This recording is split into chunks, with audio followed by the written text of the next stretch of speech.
Welcome back, everybody, to our Midwestern Dynasty, where today we have a massive game on our hands against Sam Houston, the Bearcats, who are undefeated in conference play and currently holding on to the top spot in the CUSA. As for us, we're tied for 4th place after our loss to UTEP last week, so we can't really afford to lose another game in conference play this early in the season, especially if we want to have any chance of making the conference championship game.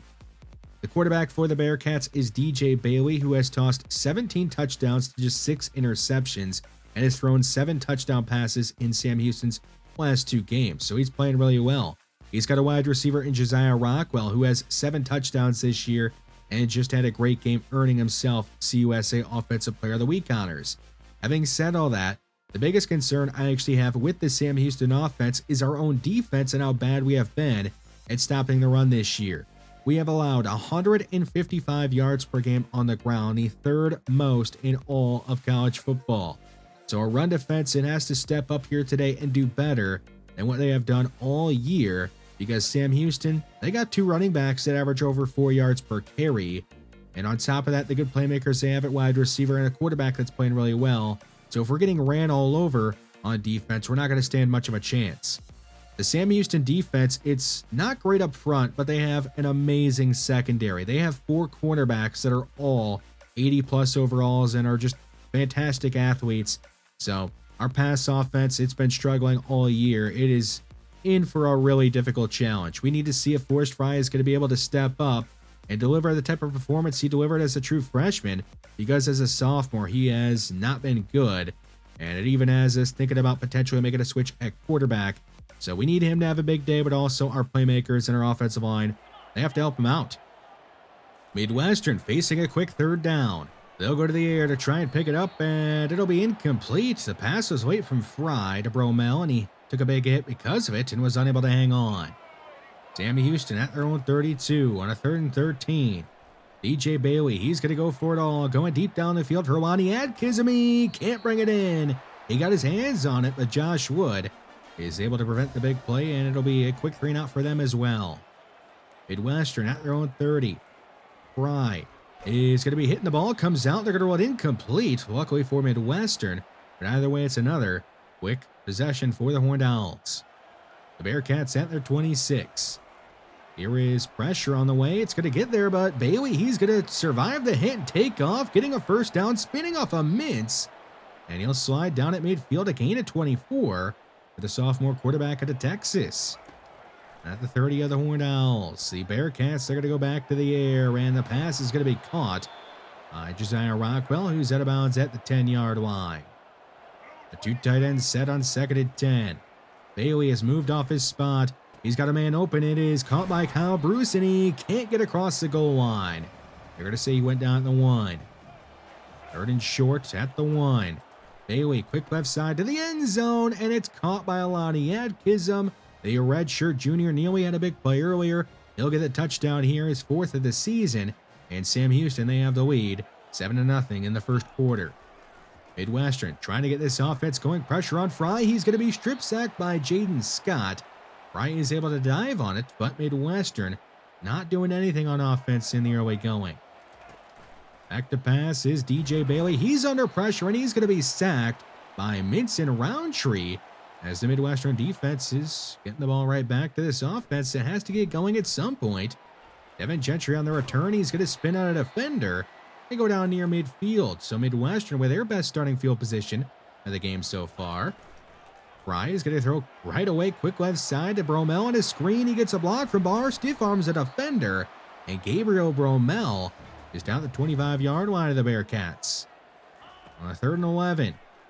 Fry with time. He's going to check it down to Avery Sizer. He's going to go down on first contact at the 20-yard line to make it 4th down. Midwestern, they'll keep the offense on the field. They'll get a man to move up front, but no flag is thrown. Fry will complete the pass to Gabriel Bromell, who has the 1st down, is going to make it goal to go. He's up to the 8-yard line. At the 5 on 2nd down, it's Darrell F. taking the handoff. He's fighting near the goal line, and he's in. It's a touchdown for Darrell F., his 5th total touchdown this season, and that will knot the game up at 7. We are all tied at 7 in this big game for both sides. Here's DJ Bailey going up the seam, and it's going to be caught by Josiah Rockwell, despite taking a hit from George Scales. At the 35 of the Horned Owls, Bailey has the pocket collapsing around him. He'll get the throw off in time to Byron Green. He's going to put on a move and juke out Ben Edmonds to get the first down on his 6th catch of the season. At the 17, it's 2nd and long. A fake to McKinney. Bailey, he's going to fire to the end zone. It's bobbled and bobbled again and nearly picked by Josh Wood. But it's going to end up falling to the ground incomplete. And that'll give Sam Houston another chance at finding the end zone here on 3rd and long. Bailey's going to spin to his left, and he's going to be sacked by Eric Lamb, who keeps up his good play. And that is going to, for sure, make Sam Houston trot on their kicker, Nigel Bargava. And the 42-yarder is good to give Sam Houston the lead as they go up 10-7. Midwestern with about 2:30 to go in the half. They have possession. It's going to be a swing pass left side to Darrell Leff. He's going to spin out a defender. And Darrell Leff is out of bounds at the 39-yard line on a gain of 19. At the 42 of the Bearcats, Fry, quick right side, hits Devin Gentry. And he's going to pinball around, hanging on despite all the big hits. And he's up to the 23. 3rd down. Fry stepping up, and he's going to be sacked. A timeout is going to be called by Sam Houston. As on comes Steven Spears to try a career-long 43-yarder. And his kick is up and good to tie this game up at 10. So a back and forth game going on in the first half. We're now in the 3rd quarter with this game tied at 10. Here's Josiah Rockwell bouncing off of Ben Edmonds, and he's up to the 36 of the Horned Owls. At the 20 in the red zone. It is a screen pass left side to Rockwell, and he's going to be hit a bunch. And he's out of bounds at the 10, a bit short of a first down. 2nd and short. It's going to be a run. McKinney, he spins off a Mintz and is tackled ahead. Up to the 3, it's going to be goal to go for the Bearcats. Moving up front before the snap, no flag is thrown, and a pass to the end zone. It's a touchdown. Josiah Rockwell makes the catch in the back of the end zone. He's got 8 TDs this year, and the Bearcats are on top again. Midwestern playing from behind again. A fake to left. A man wide open. It's Paul Schuler. He's got room to run after making the catch, and he's going to be forced out of bounds at the 41. The Horned Owls at the 46 of the Bearcats. It'll be a fake to Wise. Fry to his right. There is Paul Schuler making another catch. He'll get away from his defender, and Schuler has his 2nd big catch on this drive. At the 11, it's 3rd and 7. Pressure on the way. Fry, he gets the throw off in time. It is caught by Paul Schuler, but he's unable to get the first down. 4th down and 2 at the 5-yard line. Midwestern, they're going to snap it and go for it. Pressure on Fry. He gets the throw off. It is incomplete. Gabriel Vermel unable to hang on through a big hit. The 2nd time today that he took a big hit and couldn't make the catch. So Midwestern, they'll turn the ball over on downs. And now Sam Houston, they're at their own 5, and they're going to be sacked in the end zone. Bailey is going to be sacked by Okoye. And that'll be a safety and make it 17-12. And now Midwestern, they'll get possession down by 5. A chance to take the lead if they can go down the field and score a touchdown. Fry under heavy pressure, and he's going to be sacked for a loss at 12. The 4th sack of the game for the Sam Houston defense. Dean Ford was the first one to get to him. Moving up front on 3rd and 22. No flag is thrown. Fry running for his life. He's got nobody open. He's going to take off and do what he can, and he can't get the first down. He is going to go down well short of it, so Midwestern will have to put the ball away. Sam Houston at their own 10. On 2nd and long, it's a pass right side. It is going to be caught by Tim Rials, and he's out of bounds quickly. There is a flag after the play, and they're going to call Enrique Roundtree for unnecessary roughness. I don't know about that one. That is really going to help Sam Houston out as they get an automatic first down out of it. A fake from Bailey, and he's going to be sacked by Sanzenbacher, who came through unblocked on the blitz. And that'll end the Sam Houston drive. 3rd down for the Horned Owls. A quick pass left side is going to be broken up by JoJo Robinson Jr., who came flying up to break the pass up. And Midwestern, they'll put the ball away and put their trust in their defense to get a quick stop. A fake from Bailey, and he's going to be sacked for the 5th time today. Ethan Dugan, the one who got to him this time. He nearly had a sack earlier. He gets one here. 3rd and long at their own 24. They're going to Dial up a screen, and Dante David, he's going to run by Pettigrew and fight through Josh Wood, getting near the first down marker, but he does not get it. So the Horned Owls defense, it is going to hold strong and force the Bearcats to punt the ball away. Midwestern at their own 17. In need of a touchdown here on this drive. A deep ball right side of the man behind the defense, and it's over his head. George Barr couldn't quite get underneath the ball. It'll be incomplete. Third down. Fry. Nobody open for him. He's going to step up now. He's running laterally, and he's not going to outrun this secondary of Sam Houston. They got some fast cornerbacks. That'll be a loss of 1. Fourth down. Midwestern has to have it. They're going to go for it and throw an interception. It's going to be picked off by DeAndre Clemens. The true freshman gets his first interception of his career. And now the Midwestern defense, it has to hold and give up a field goal or nothing. They can't give up a touchdown, and they're going to end up giving up one. Dante David takes it in for his 6th touchdown this season, and the Bearcats are now up by 2 scores late in the 4th quarter. So in desperation mode, Midwestern has to get a quick score, pressure on Fry, and he's going to be picked again. He throws another interception, and this time it's going to be a pick 6. Ethan Shell taking it back for the pick 6, and that is going to be the dagger and do it here, as Sam Houston is able to get the win and remain undefeated in conference play as they defeat Midwestern 31-12. We got shut out in the second half on offense. The only points we got in the second half were from the defense on that safety. Solid game for DJ Bailey and the Bearcats as they win. This is not where I thought we would be at this point in the season. We have now lost back-to-back games and are 3-4 overall with a 2-2 conference record. I just thought we would be a bit better record-wise than this at this point in the year. Can't really blame the defense for this loss. They racked up a ton of sacks, and the score was 17-12 in the 4th quarter after the defense got a safety and gave us a chance. They kept us in the game, but the offense, it just couldn't do enough. We went 1 of 12 on 3rd downs. That's terrible. The offensive line put us in a bunch of rough spots. We were always playing behind the chains. We couldn't run the ball that well. We didn't run it enough, probably. And I guess that falls on me. But ultimately, what this game came down to was Forrest Fry not making enough plays. So we end up falling to 2-2 in conference, and our chances of making the conference championship game, they're not looking great. We are behind a lot of teams, and we don't really play a ton of these teams the rest of the way. Actually, we don't really play any of them. So I don't know if we're going to be able to make the conference championship game or not. If we are going to be able to, we have to pretty much win out in conference, and we will need a lot of help.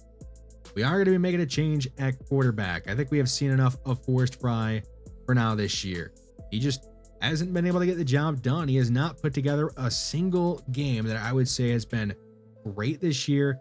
Maybe not even a single game that's been good. He's been worse than he was last year, that's for sure. So he's going to be going to the bench for now. And we will insert Jordan Jones into the starting lineup as our starting quarterback. He was ranked as a higher recruit coming out of high school than Forrest Fry. And he may not be the highest overall, but when he was in the game against Northwestern in a game that we trailed by a ton, and they knew we were throwing the ball on every single play, he still, despite that, did all right and got us back into the game. So we will give him a chance to hopefully help us end this losing streak as we take on FIU, who are right now 3-4 at 0-3 in conference. All of their losses this season have been by 1 score. So I don't think they're a bad team. They even beat Ole Miss, an SEC school. So this could be a tough game.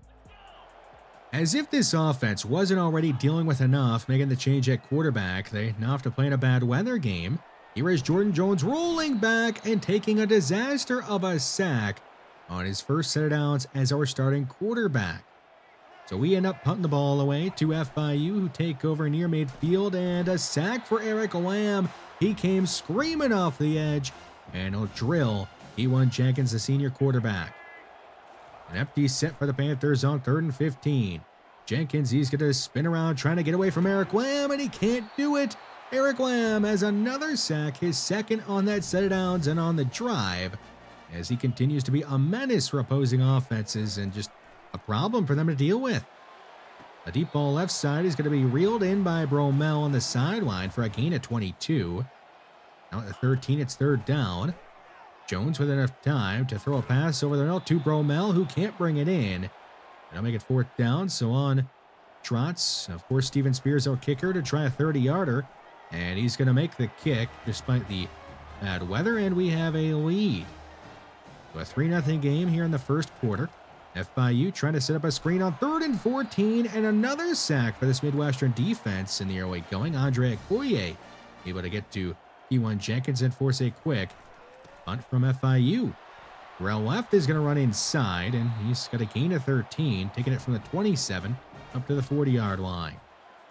Sizer the back on 2nd down. He'll get a turn and run a defender over and break another tackle as he makes it across the 50 and goes down to Panthers territory.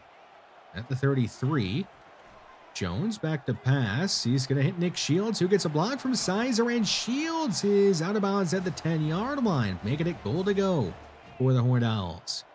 At the 12, after a loss of 2, Jones is going to spin and drift to his left, lobbing the ball to a wide-open man, and Barr is not able to get in. He made the catch, but he's out of bounds at the 1. 3rd and goal.